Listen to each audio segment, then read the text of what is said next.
Welcome to Captain's Quarters First Class, podcast from the Lighting Trade School. Today I'm super pumped. We have another guest on, a couple of brothers who have a really badass hardscape and landscaping company. They're doing a lot of cool things, so we'll be bringing on them in a minute. I just want to let you guys know, really diving into these. So if you're just starting out, or maybe you have, I know most of my listeners, right? You're just starting out. You have a couple 100,000. You're grinding. A lot of times you hear about all these wins. It can be super hard. You say, well, you can't understand. You don't know where I'm at. Well, that's what these are about, right? We know where we are now. We're winning. These guys that we're going to bring on, they're winning, but they also had to start somewhere. So with that, we're going to go ahead and talk to them, see where they were at and where they're at now.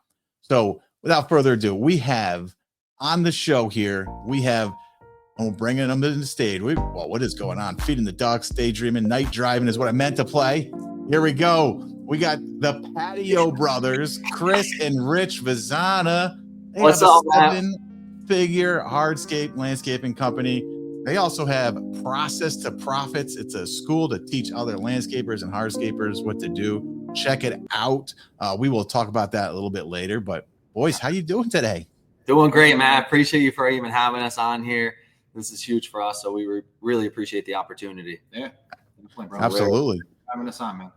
For sure. So first, we'll talk about where you're at today, right? Like I know, we do share an office, so we see each other a lot, right? The Patio Brothers. That's first off, what do you do? What you're a local service company? Like, tell me a little bit about what you're doing. Yeah, where do you want to start? You want to start like from the beginning? So basically what we do is we're just a patio company. We do landscaping and Christmas lighting as well. Strictly paver patios, no stamped concrete, nothing like that. Outdoor kitchens, walkways, retaining walls, anything outdoor we do. Trying to do more of that higher level patios for clients. Okay, and you're just the one office. You just operate out of one service area. Yeah, we got our office here. That's basically 2,500 square foot showroom. We could dive into that a little bit as well. And then we also have a shop, and that's about 8 minutes away from there. And then we also have another shop for a warehouse for our Christmas lighting. Okay, but you just do projects kind of locally where you are. You're not multi-state or anything like that. No. Okay, awesome. And revenue-wise, you're in and above the 7-figure mark, doing local service patio hardscapes. Even if we ignore the Christmas aspect right now. 100%. Yeah. Badass. So these guys know what they're doing. They're doing it. They're doing it what you want to do. These two guys, I guess I'll mention it. Are you guys twins? Oh yeah, so we are. A lot of people say that a lot. So yeah, we are twins. We've been working together. We've been, at the hip forever. So, yeah, literally, right? Old now, so he's always next to me and talk to this guy every day. You know what I mean? Yeah. Best friend. So, okay. Work together, we get along, and it's worked out awesome for us. He does mostly all the landscape designs. I do mostly all the patio designs. Okay. And before we kind of jump into more where you got started and everything, today, 7-figure business doing local patios. You guys out in the field every day, laying pavers, things like that? No, we're more so running the business now. Whereas before we would always be in the field, and there was just no way of trying to scale it with us being in the field. So we needed to create these systems in place so we can be out of the field and trying to grow the business more. When we're in the field, there's always a cap, revenue where you can hit. So with us being out of there and running the business and going on estimates and getting more leads involved and landing more projects, it's a little bit easier for us to scale. And it's okay. So I think that's one of the biggest mind fucks for new guys, right? So you're saying you actually do more work, make more money, even though you're paying guys to do the work. Yeah, definitely. It was tough at first because, we're doing the work. I know exactly how I want it done.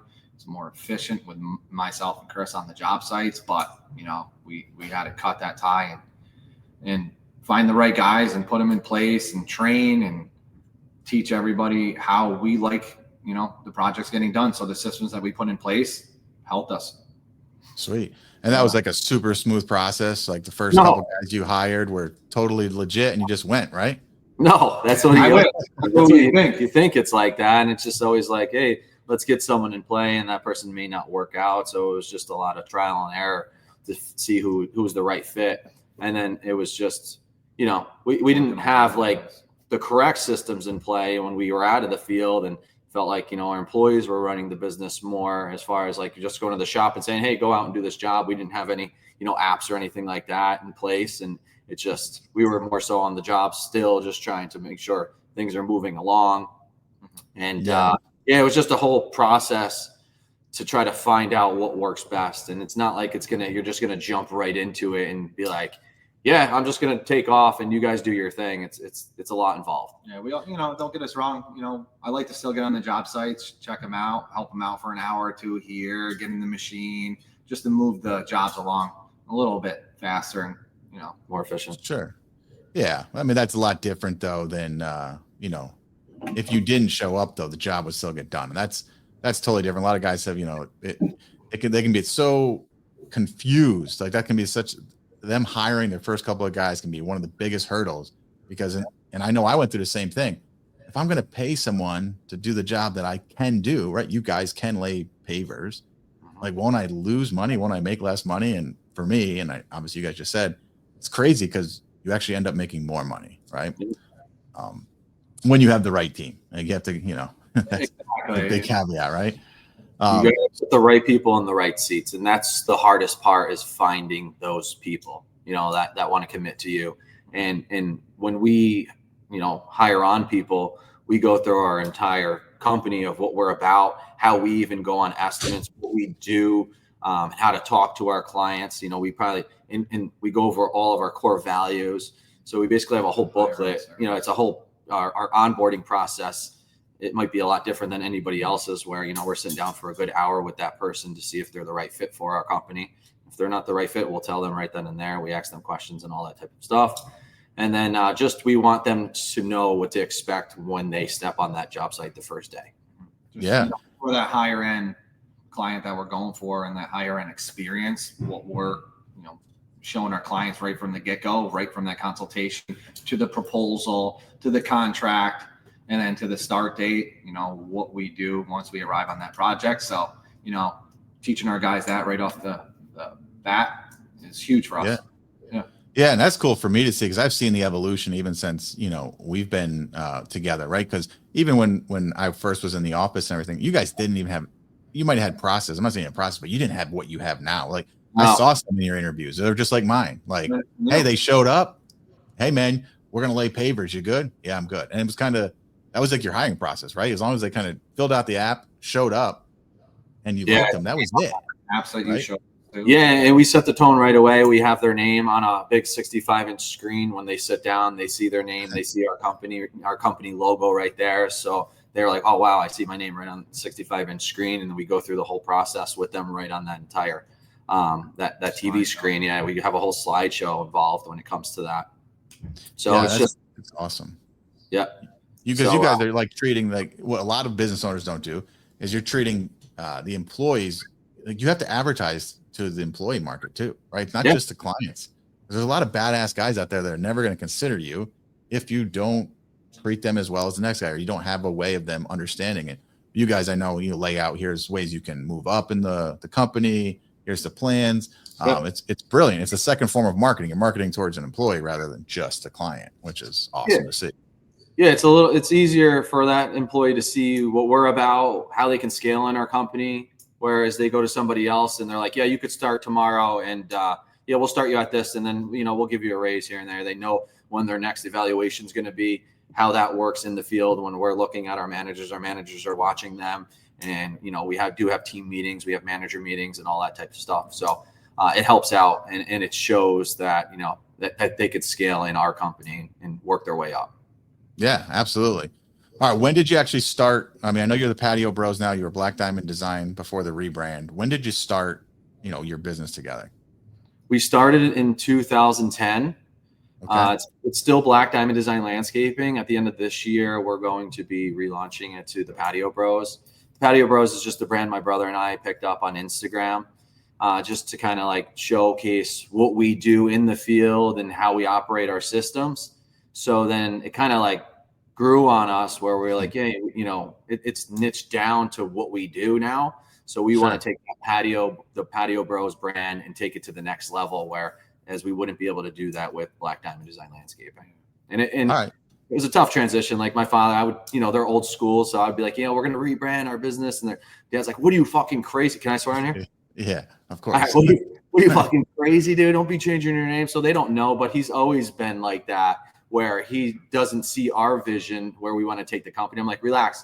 We got it to this far for a reason. You know, there's a lot of times where he would say, don't do this, you know. So you got that outsider noise. You know how it is, where you just got to do your own thing. So we know where we're going to take it and get that to the next level. Sweet. So 2010, you started. What were you guys doing like right before you started? Like, because obviously you started business in 2010. What were you doing 2009 or 2009, I guess? Not 29. Yeah. You know, we worked with a reputable company for 4 years before we started up. I was doing the hardscaping. Chris was doing the lawn maintenance side of it. You know, I had my first child. You know, we always wanted to do. We always wanted to start our own company. You know, we had that name in our mind, what we wanted to do. So, you know, we just went for it. Just mowing some lawns here and there. Got like 19 accounts our first year. Just growing ever since. And, you know, on employees, just trial and error, man. A lot of trial and error. A lot of trial and error. Working our asses off, dude. Just nonstop pushing, grinding yard signs, you know, knocking on doors, stuff like that. So as we were growing, building our, team with us, you know, we got to a little standstill in the business, you know, as we were getting older. And, you know, we met a mentor online, James Reed, Road to 100 Mil, shout him out, you know, and just put our systems and processes in place. And just, we saw it skyrocket from there. All right, cool. Well, that was a huge jump. I know. I was going to say that was a big jump. Yeah, 19 exactly. lawns to that. So, okay, you guys are working for another company. Yep. You guys are out there doing what you're doing now, basically. I mean, might be different, but the same type, right? Yeah.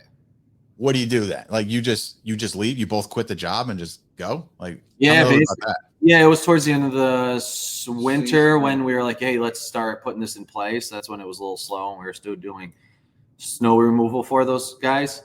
And then we're like, let's launch this in March, you know, because that's when the season kicks off. Let's start going out. So like February, March, when March was getting nicer, we would start going out and we were like, hey, let's go to these nice neighborhoods. Check it out. We made up these brochures that I even messed up the wording on some of them. You know what I mean? It's just like, screw it, let's just go. Yeah. One client even was like, I'm not even going to go with you because you messed up a word. You know what I mean? So I'm like, this is tough, man. Yeah. And it was just a lot of grind and just going out, because that's all we knew is like, hey, let's just go knock on doors and talk with people. Our dad bought us their first truck to start. Yeah. Okay. We saved up enough money to, you know, trailer, buy a mower, trailer, weed whacker, all that stuff. He hooked us up the truck and just went from there. Oh, even in our first mower, we went to a rental place because we couldn't get any financing because we were new, right? And you know, so we were trying to get a lawnmower, and we went to a rental company, and we're like, hey, can we, you know, do a lease to own for this mower? And I was like, they're like, yeah, sure. And it was literally like $1,500 a month. I'm like, what the fuck? 0 accounts. I'm like, oh man, we need to get some accounts. And we're thinking we're going to make millions our first year. And then come to find out 19 accounts starting out. I'm like, shit, this is going to be tough. He had a house. I had a house, child. Dude, I was working at night at a distribution center, you know, stacking pallets for beer for the next day, man. Stacking pallets for beer money or for their pallets of beer? For a beer company. For a beer distribution company, bro. So, okay. Yeah. At night we'd start some days 4 o'clock. You know, I would work all the way throughout the whole night, all the way to 4 a.m., 7 a.m. Wow. Get out of work and just go help him in the field, man. And just some days I was a zombie for a straight year. Some days he'd be so tired and not get up, and I'd have to just go out by myself and mow the lawns. And all the money was going to Rich. Basically, I was still living at home in my parents' basement, and it was tough for me. You know, I just have some, you know, like beer money and stuff. Nothing crazy. I didn't need much, but we knew we were going to get to that level. So you know, we sacrificed a lot in the beginning. So you guys went all in the beginning. You didn't. I mean, you ended up getting a part-time job just because you needed it, but you went all in. You didn't say, oh, I'm going to side hustle this shit. You just went like, we're fucking doing it. And then we started getting more larger projects. So, you know, we were on a larger project, you know, what was it? We thought it was large. It was a $60,000 project. We're like, oh my God, this is huge, man. This is great. That was year one? That was year probably two, three. First year was just all lawns. And then we started getting into more hardscaping. after that year when we started getting our name out there, you know, then adding more lawns onto. I think our first year was 19. It was 19 accounts the first year. Second year, I think we maybe, you know, 30, roughly around 30 to 35 roughly. And then we started doing a little bit of hardscaping, a small walkway. And then it led into that bigger project. And we don't even know, because we don't even know if we made money on it, because we were on there for so long. It felt like we didn't know our numbers. It was just a whole process with that. It was brutal. It was brutal. You know, that was probably like close to my year in with the distribution company, dude. And I was like a zombie, dude, every day. Like almost falling asleep, driving home in the morning to go meet with him. Some days I would be like, yo, Chris, I can't make it, man. I'm too tired. I got to go home, sleep, and then I'll meet you. And then one day, dude, it's like 2 o'clock in the morning. I was taking my lunch and in my car, dude, fell asleep, get a knock at the door like 2 hours later. And it was my boss there. And he brought me in after. He's like, listen, it's either this company or your landscape company, because he knew I had a business too. Sure. The next day came, I called him up. I'm like, I quit, man. So just went from there. Yeah, and then Rich came to me. He's like, yo, let's just dive in. In. Let's just go hard. Yeah. And that's how it started. Right. Okay. Well, that actually brings up a good point. People are like, you know, will definitely question it. You're just going all in. Obviously, Chris, you said you didn't have a lot of bills. It was all fine. Rich did. Did you have a lot of money in the bank to like fund this first year? Like, do you have like 5, 10, 20 grand? No. Just money coming in, money coming out, just paying the bills, getting by. And it was like that for a while, you know, until we started getting more employees. And it just was the same throughout, because we didn't know our numbers and we didn't know how long we needed to be on the job. We weren't tracking anything. And that's when it led into just getting by, man, paying the bills and that. Yeah. Like profit in the bank. So it was just constant year after year. So that went around for 10 years almost, just trying to make it. You know, we got to around 700K. It was a standstill at that with employees, paying the bills, getting in debt more and more. And we're like, yo, we need a change. We need to figure this out. So that's when I reached out to our mentor online on Instagram, because you have to think about it. Before that, we didn't have Instagram. They didn't have coaches. They didn't have anybody that I could even trust, you know, and we were kind of, I would say, you know, not stingy, but just our ego was too big. I didn't want to reach out for help, you know, and it just got to a point where like, you know, we need to reach out. And you know, I've seen him on Instagram a bunch of times. I'm like, Rich, I think I just want to reach out to this guy. Just DM. I DM'd him, and he's like, yeah, I'm going to get you in contact with my office staff. And I'm like, damn, he's got an office staff? Sweet. And then I book it with her, and then she'll book a call with you. And I'm like, damn, this guy's big time. You know what I mean? I never knew that. Like, yeah. Call my office, you know, the deal. I'm like, oh, this is sweet. He's huge. First conversation that we had with him, we just nailed it right off the bat. It was like, awesome. It was November of 2021 when I met him. Or no, 2020 when we met him in November. And then we didn't know our numbers. He helped us fix that. Dial it all in. That following year, we started implementing that stuff, and it just took off from there. 2 years later, we're in this 2,500 square foot showroom. But yeah, it was awesome just to meet him. We needed that change, and I always ask people, like, if, you know, reach out to people if you do, you know, find yourself stuck, because it will save you along. I wish I knew that when we first started up, because I would have reached out right away. Right. You got to learn the hard way sometimes, and I can figure this out, right? Yep. And that, when you go looking back at the first few years, like, what's something that you look back now that just makes you laugh, that either you were doing or you thought you would be doing, that you just look back now and you're like, oh my God, I can't believe that. Man, that's a tough one. Look back. I never even thought about looking back at that. I always look back and I'm like, yeah, look how far we came. But like, I mean, were you jobs and just not even knowing numbers, man, just pricing out and just like, hey, how much are we going to make on this project? Like, looking back at it from now, it's like, what the hell were we doing? Yeah, I would say that too. Wish we could have changed that. That's huge, because, you know, we would just, before that, would just literally go to the shop and say, all right, guys, we're on this job. And if that job was supposed to be 2 days, now that we know, you know, and the guys were on there for a week, we're just like, are we making money? No, we weren't making money. Now it's like, you have to be on this job for this long. We need to finish this project. So we're always, you know, it's about efficiency now. And that's what the most important is, just hustling, getting as many projects in as you can and doing it the correct way. Yeah, absolutely. That you talked about like that first, I think you said $60,000 job, year 2 or 3 or whatever. Yeah. Was that a fluke? Was that like, how did that happen? Like you just That walked job in, right like, now, looking back on it, I was being real with the client, you know, and told him everything about us, and I was just real with him, and he liked us. You know, he liked our personality. He had confidence in me and doing the project, and that's how I won it, basically. how'd that feel for you? Like, were you scared out of your shit in your pants because you've never done a Oh my project God. that large? Yeah, I was shitting my pants. Yeah, going against, you know, the top dogs in the area and priced out around the same, he said, and he went with us still. So, that job made me feel brutal. great. You know what I mean? So, yeah, we did, Matt. We put the wall up along the wall, side of the road. We didn't know to like talk to the town or anything like that, right? and then it was fully up, and then the town supervisor, town person came, the inspector, and was like, "Listen, this wall's too close to the road. You need to move this back 3 more feet." And we looked at each other. We're like, "Yo, we're screwed." no, that's not. Yeah, it was. No, we were there. We had string lines up, and the town guy came first. And he said, "I go, is this good where we could put the wall?" He goes, "Yeah, absolutely." So we put it up, and then they came back, and then that guy was there the same day. Yeah. And they told us to move. I go, he told me that we could do. I had a string line up. He goes, "No, I didn't."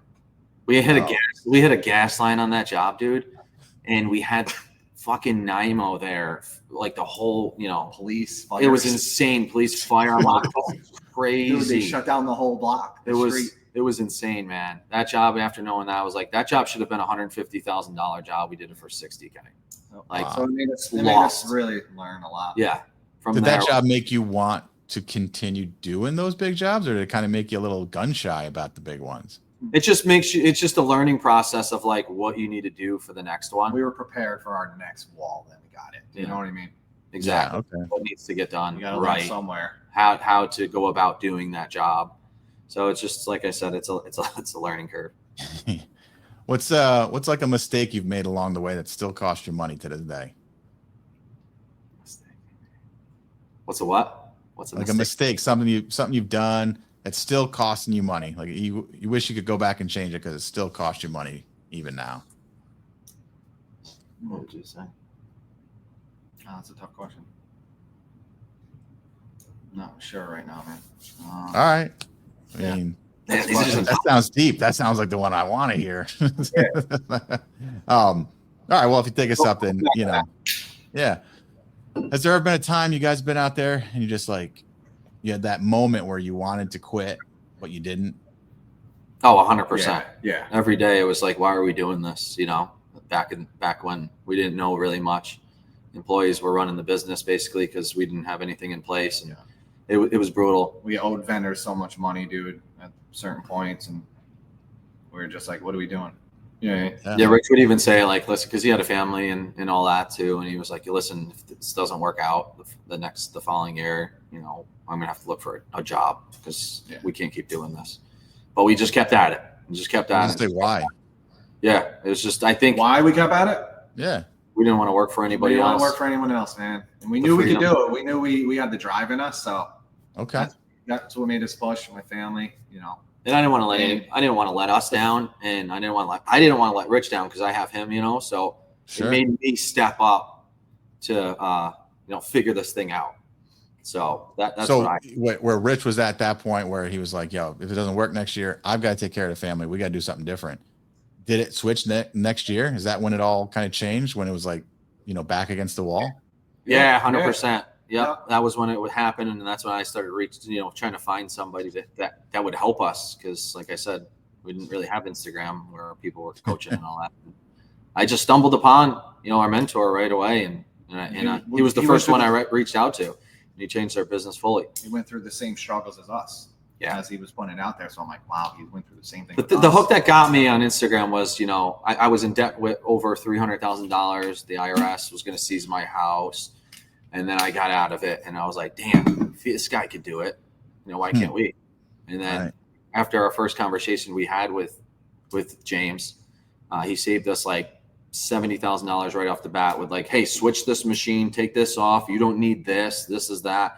And he saved us like $60,000 that next year just by switching up that little bit. And I'm like, holy shit, I didn't even think about it like that. Because you don't look at it, you don't look at how much overhead you have because we never tracked that. We were all out of debt too, right? The next year too. Yeah, basically a 2 years all out of debt. Yep. Wow, that's awesome. Which is huge. someone shadowed you guys for a day or a week, well, what's something that they'd be surprised about, whether in business or your life, that, they Probably don't our, know? probably, yeah, our drive is just getting up early, 5 o'clock. I switched that mindset where, you get up, do your work, get it done.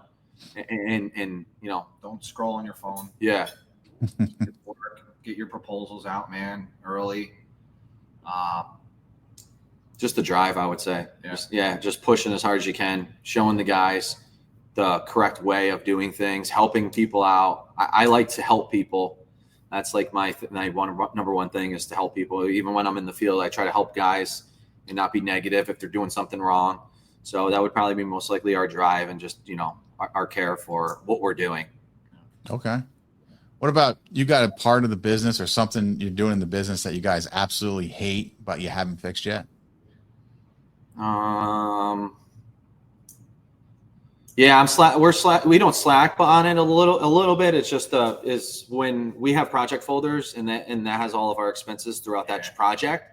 But when we're so busy trying to scale the business and do all of this, and when those project folders come back, it's hard for us to kind of sit down and track it, and go through the numbers. Marketing too. You got to do better on that. Yeah. So there's stuff that still we need to do, and we recognize it. That's the number one thing, is recognizing it. And what are you going to do to fix it? So I've already in talks about like what we need to be doing and to move forward with it. And it's just every Monday we're going to sit down. I want to take 2 hours a day on marketing too for the business, especially when we do this new rebrand. I need to spend 2 hours a day at least in the morning time doing marketing. Nothing other than that. It's just going in the field, doing videos, and trying to expand this business. And that's where we see. It's like we're always looking at ways of how to improve. Okay. Yeah, absolutely. That's awesome. It's a good, honest answer, right? Because it's easy to look from the outside in and be like, man, these guys got it all fucking together. They don't miss a beat. We're always learning every day, man. That's what it's about. Every day. Always something. That's how you grow. Yeah. I know you guys are obviously big. Go ahead. Recognizing what you're doing wrong in the business and just correcting it. That's what you have to do. Yeah. Okay. Absolutely. Because there's always something, no matter how good you think you are, right? There's always that next thing that you can be like, oh, shit, I didn't even know we could fix this, right? Yeah, 100%. Always implementing new stuff. Process to profits. Obviously, you guys are big on processes and systems. What's one tool, system, process that has just totally changed the game for you guys? Knowing our numbers. Knowing your numbers. What does that mean? That means eagle eye overview. So the way we broke down our numbers is figuring out how many working days you're actually working for your business. You're not working 365 days. You have to understand that you're not working 365 days. So we break down, we're working 22 working days per month. So that's because, we don't work Sundays, and you have to take off rain days, which we take off 4 rain days. Sure. So after figuring all of that out and knowing your working days for the year, we break all of that down into one single working day. And then after knowing that, you need to know your overhead. That's how we figure out, I basically teach guys on how to figure out knowing your overhead, give them homework, your asset depreciation, which is your vehicles, because you want money back on that, because that's equipment that you're using on these projects. Your labor costs you need to dial into, and then your profitability. What do you want to make per working day? So all of that goes into a project. Whenever you price a project out, that project's going to be 3 days. You're just going to implement this stuff in place. And then it's so easy as far as that goes, because all you have to do is know your material costs at that point, your markups and stuff like that. It's just and then that's just dialed in. You just got to make sure that you're on that project for those amount of days, because anything over that, you're losing. But if we're working 22 working days and there's 3 days left in the month, after that, it's all profitability for us. All of those 3 days are profit, net profit, everything, because you already paid for your overhead for those 22 working days. So basically, it's just knowing your numbers, figuring it out, dialing it in. And then after knowing that, it's just game over. My students even tell me, like, right after they know this, they're like, I cannot believe, like, I had guys that were doing over $1 million. I have text and everything, testimonials about it. And guy has $1 million he's doing, he doesn't even know his number. And after this, he was like, I cannot believe I didn't know this stuff. So I make it very simple for them. I dumbed it down. I dumped everything down in this community. Yeah. And I'll say, even, what I teach my mentees too is you help me with that I call it daily operating number, because I was looking at my numbers from a monthly standpoint and I was winning, right?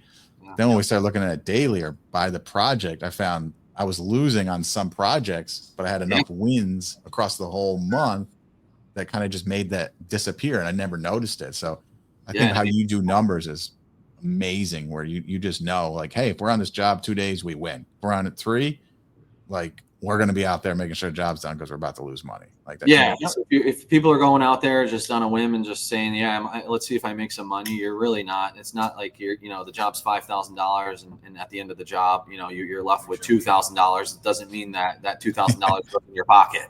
Right. You always have overhead, no matter who you are. You got insurance, you got bills, you got your cell phone bill. It's all overhead, and you have to realize that. Once you realize that, then it's just a game changer for you. All right. Yeah. You're working with a lot of students. You guys know a lot of people, a lot of business owners. What's like one habit or one process that you see across the board that really separates the guys, the hustlers, the guys that are really doing it from like the wannabes? I would say probably most likely the hiring process, maybe. A lot of guys that are like, I'm losing guys left and right. I need to go back in the field now. So I feel like it's more so like structuring your business where you need employees to stay with you. That's like the one thing I'm seeing right now is just guys are leaving everybody. And, there's not a lot of guys that really want to work. So if you don't have anything in play, and they're just going to go to the next guy that, that they feel respected. Yeah. Okay. So you're huge on Instagram, I know, right? And your videos they're awesome and everything. So when you guys are gone, what do you hope people say you left to the industry? What do you want the industry to say, like they changed the industry? What do you hope that is? I would just say it's just changing the industry as far as putting systems in your business. Like, these guys really do care. These guys really do want to help you. That's where I would say is just, I've helped, close to 100 people so far. Not 100 people, like at least 25, 50. We just launched this in last October. We launched this school, and it's growing organically right now. I'm still creating, I'm going to start creating ads for it to get more people involved. We just had our first live on Monday with another business owner that does marketing. That went really well. We had like 15, 20 people in the live. It was awesome. People loved it. We're getting a lot of good feedback for that. So just teaching the new guys. That's what we're here for, to help all these new guys that are coming into the industry. Reach out to us and basically help. Don't go through what we went through. And it also helps me push my business too. It kind of keeps me on my toes, where I got guys reaching out to me. They'll do this and this. Because I need to be doing this. I need to make it work, so I could be like, yeah, it works, guys. This is what it's all about. So whenever I implement something in our company, I'm sharing it with them too. So that's what's good about it is it keeps me on my toes. Yeah, I know. I find myself, does this happen to you too, where I'm coaching, mentoring a guy about, hey man, why aren't you doing this? This is so obvious. And then kind of mirror reflect, like, oh shit, I'm not doing it either. Yeah, exactly. Yeah, sometimes it happens. You're like, catch me. I'm going to get back in the grind. So that's what it's a lot easier outside looking in rather than when you're in it. Everything just kind of gets mixed together, right? Yeah, I think it's helped us grow our business too, because like I said, we're responsible for other people's growth. So it's making me push very hard right now and keep doing what we're doing. I love it. 10 years in the future, what do you think the future Chris and Rich are going to call you out about if they could talk to you right now about what you're doing? They're going to say, happy that you trusted the process, you didn't give up, and you chased your dreams. And I love you for that. Okay. What would they smack you in the head about? Hey, why the hell? What do you think? What's that mindset or something that you probably know in the back of your mind that you probably would have said, like, you should have fucking stepped up a lot earlier than you did. Sure. It can definitely be that. But definitely trust the process. If you're forced to just give one piece of advice for everyone who's listening to this, like if you could they take away only one thing from this, 35, 40 minutes, what is that one thing you wish and hope that they actually take away? Create systems for your business. That's what I'm all about. Perfect. I get people saying, why do you talk about systems a lot? It's because you need them to run your business successfully. So you need to know where we're at right now.